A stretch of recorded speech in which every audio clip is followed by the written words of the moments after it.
Episode की शुरुआत वही से होती है जहाँ पे पिछला एपिसोड खत्म हुआ था। ऑटो सुबारू को मारते हुए उसे कहता है कि अपने दोस्त के सामने अपने आप को स्ट्रॉन्ग दिखाना बंद करो। हंसते की सुबारू। ऑटो आगे कहता है कि तुम दूसरों को दिखाते हो कि तुम अभी तक स्ट्रॉन्ग हो, पर ऐसा बिल्कुल भी नहीं है। तभी जो ऑटो होता है वो सुबारू को पकड़ता है और उससे कहता है कि क्या तुम मेरी बात सुन भी रहे हो। ऐसा कहने के बाद जो ऑटो होता है वो सुबारू को हेड कर देता है, जिससे जो सुबारू होता है उससे गुस्सा आता है और वो ऑटो के बाद अटैक कर देता है। पर जो ऑटो होता है वो इजीली सुबारू को डॉज कर लेता है और उसे नीचे गिरा देता है। और जो सुबारू होता है वो हार नहीं मानता और वहाँ की मिट्टी उठा के ऑटो के आंखों में फेंक देता है और फिर सुबारू उसके ऊपर अटैक कर देता है। पर जो ऑटो होता है इससे उसे कुछ भी फर्क नहीं पड़ता और वो फिर से सुबारू को नीचे पटक देता है। ऑटो जो होता है वो सुबारू से कहता है कि तुम एक लड़की को पसंद करते हो, उसके लिए तुम क्या कुछ नहीं करते और तुम एक ऐसे इंसान बनना चाहते हो जिसपे वो लड़की भरोसा करती हो। तुम इस चीज के लिए किसी की मदद क्यों नहीं लेते, जैसे कि अपने दोस्त की। जिसपे सुबारू उससे कहता है कि मैंने मदद ली थी पर उसका कोई भी फायदा नहीं हुआ, इससे बस मुझे मुसीबतों का सामना करना पड़ा। जिसपे ऑटो कहता है कि मुझे तो याद नहीं कि तुमने मुझसे मदद कब ली थी। जो बात सुन के सुबारू जो होता है वो समझ जाता है कि ऑटो क्या कहना चाहता है। ऑटो कहता है कि तुम मुझे अपनी प्रॉब्लम बता सकते हो, शायद से मैं तुम्हारी मदद कर सकूं। जिसपे सुबारू कहता है कि अगर मैं तुम्हें बताऊंगा भी तभी तुम्हें मेरे ऊपर विश्वास नहीं होगा।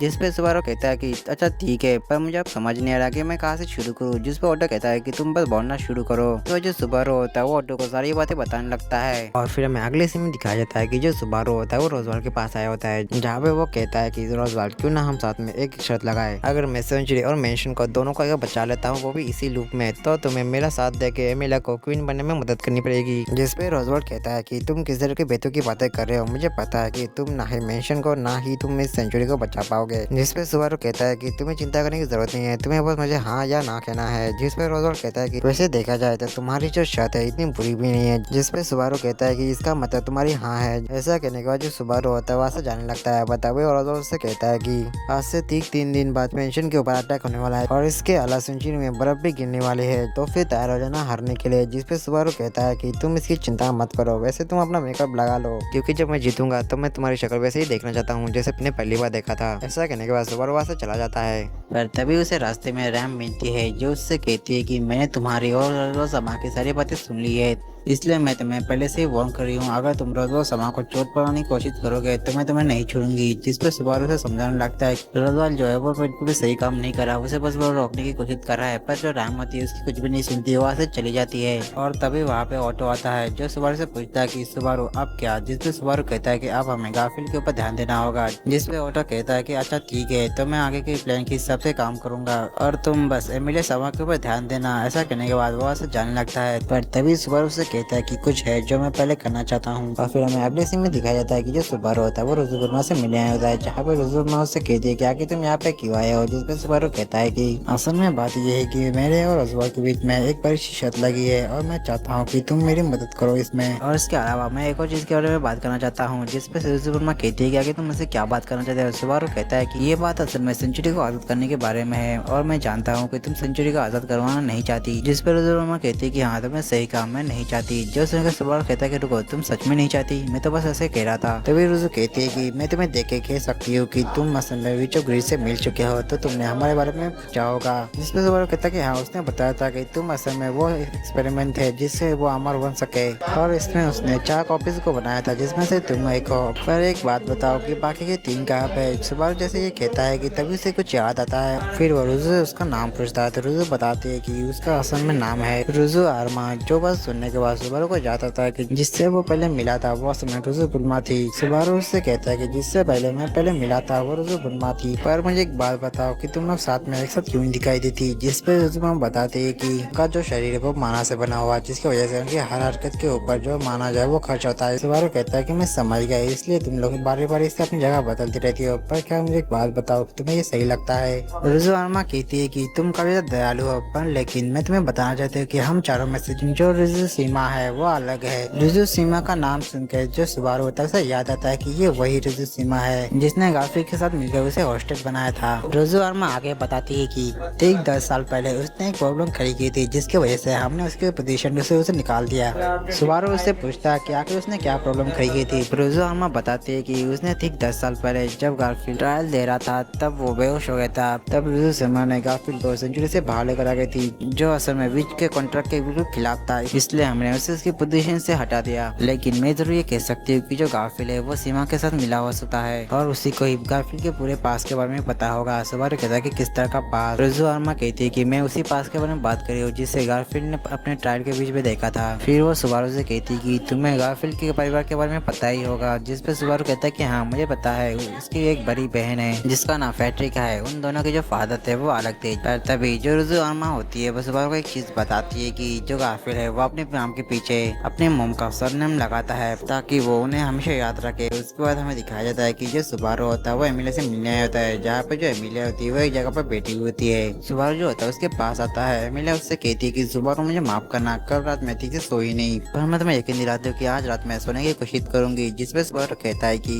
अभी दोपहर हुई है और तुम कह रहे हो कि आज रात में सोने की कोशिश करोगी। जिसपे एमिलिया कहती है कि सुबारू अभी तुमने जैसा कहा मुझे उससे काफी ज्यादा बुरा एहसास हो रहा है, तुम सच में मुझे काफी ज्यादा परेशान करते हो। तभी जो सुबारू होता है वो एमिलिया से कहता है कि एमिलिया क्या तुम मुझे बता सकती हो कि तुम्हें ट्रायल में क्या देखा था। मैं तुम्हें ये तो नहीं कह सकता कि तुम्हें ये बताने के बाद तुम्हें थोड़ा अच्छा लगेगा या फिर मैं तुम्हारी इसमें कुछ मदद कर सकता हूँ, पर लेकिन मैं चाहता हूँ कि तुम मुझे बताओ। सुबारू की बात सुनने के बाद जो एमिलिया होती है थोड़ी सी डरने लगती है, पर तभी वो उससे कहती है कि मैं तुम्हें भरोसा करती हूँ। ऐसा कहने के बाद जो एमिलिया होती है वो बताने लगती है कि ट्रायल में असल में उसने अपने पास की मेमोरीज को देखा था और ये मेमोरीज उसके बर्फ में जमने से पहले की थी। मुझे अच्छे से याद है कि मैंने ये चीज तुम्हें नहीं बताती। तो जो एमिलिया होती है वो आगे कहने लगती है कि मैं उस बर्फ में तब तक जमी थी तब तक मुझे पग ने नहीं धुना था। सुबारू एमिलिया से पूछता है कि आखिर वो कब तक बर्फ में जमी हुई थी, जिस पे एमिलिया कहती है कि मुझे ठीक से याद नहीं कि मैं कितने वक्त से जमी हुई थी, पर मुझे इतना जरूर याद है जब मैं जमी थी तब मैं 6 या 7 साल की थी। तभी जो सुबारू होता है उसे उसके परिवार के बारे में पूछता है। एमिलिया कहती है कि मुझे जितना याद है कि मैं जंगल में रहा करती थी, पर मेरा परिवार जो था वो मेरे साथ नहीं था, पर एक औरत थी जो मेरे साथ रहती थी जिसे मैं अपनी माँ जैसे मानती थी।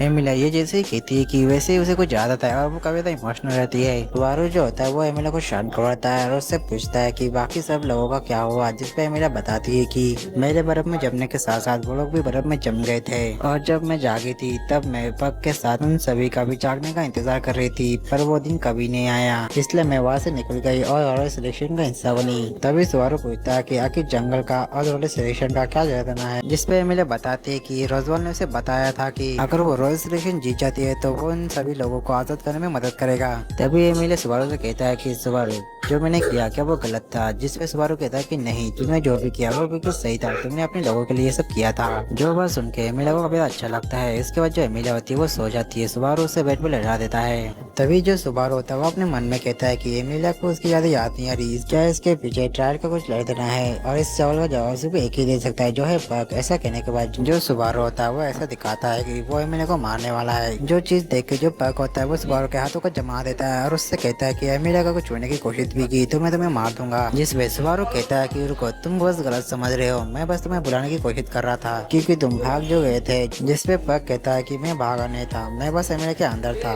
पर तुम्हारा बहुत बहुत शुक्रिया मुझे बुलाने के लिए। नाश्ते की सुबारू। फिर हमें अगले सीन में दिखाया समझ जाते हैं कि पग क्या कहना चाहता है और वो कहते हैं कि नहीं प्लीज रुक जाओ, पर तभी एमिलिया का जो पेंडेंट होता है वो टूट जाता है। पग कहता है कि मुझे माफ करना, काश मैं तुम्हें सब कुछ समझा पाता, पर मेरे पास इतना टाइम नहीं है, पर मैं तुम्हें उसे सौंप रहा हूँ जिसका प्यार बिल्कुल मेरे जैसा ही है। जिसपे एमिलिया कहती है कि नहीं ऐसा कोई भी नहीं है। तभी पग उससे कहता है कि मेरे जाने के बाद तुम्हारे मेमोरीज के ऊपर जो सील है वो टूट जाएगी और तुम्हें सब कुछ याद आएगा। ऐसा कहने के बाद जो पग होता है वो एमिलिया के आंसू पूछता है। उसके बाद जो पग होता है वो एमिलिया से कहता है कि मैं तुम्हें सबसे ज्यादा प्यार करता हूँ। ऐसा कहने के बाद वो यहाँ से चला जाता है और पग के ठीक जाने के बाद जो एमिलिया होती है वो भी बेहोश हो जाती है। और फिर मैं अगले सीन में गारफील्ड और उस सीमा को दिखाया जाता है जहाँ पे वो एमिलिया के बारे में बात कर रहे होते हैं कि पग के कॉन्ट्रैक्ट होने की वजह से एमिलिया जो थी वो बेहोश हो गई थी, जिसकी वजह से उसने आज का ट्रायल मिस कर दिया। पर जो गारफील्ड होता है उसे इससे से कोई भी फर्क नहीं पड़ता और वो सोने जाने लगता है। और फिर मैं अगले सीन में सुबारू को दिखाया जाता है जो एमिलिया के पास आता है और सुबारू एमिलिया से पूछता है कि क्या वो अब ठीक है, जिसपे एमिलिया कहती है कि हाँ वो ठीक है। तभी जो एमिलिया होती है वो अपने क्रिस्टल को देखने लगती है जिसे सुबारू को देखता है। सुबारू एमिलिया से कहता है कि तुम चिंता मत करो, सब कुछ ठीक होगा, मुझसे जो भी हो पाएगा मैं जरूर करूंगा। तभी जो एमिलिया होती है वो सुबारू का हाथ पकड़ती है और उससे कहती है कि क्या तुम पूरी रात तक मेरा हाथ पकड़ के यहीं पे रह सकते हो, जिससे मुझे थोड़ा अच्छा लगेगा। जिसपे सुबारू कहता है कि हाँ मैं जरूर रहूंगा। ये बात सुन के एमिलिया को काफी अच्छा लगता है और वो सो जाती है। फिर हमें एमिलिया के सपने को दिखाया जाता है जहाँ पे एमिलिया एक छोटी बच्ची होती है। तभी एक औरत आती है और वो एमिलिया को हक करती है और उससे कहते हैं कि एमिलिया मुझे माफ कर दो, जिन्होंने तुमसे झूठ कहा वो बस तुम्हें बचाना चाहते थे, इसलिए तुम उन्हें हेट मत करना। ऐसा करने के बाद वो उससे माफी मांगने लगती है और फिर हमें अगले सीन में दिखाया जाता है कि जो एमिलिया होती है वो जाग चुकी होती है और वो देखती है कि वहाँ पे सुबारू नहीं होता।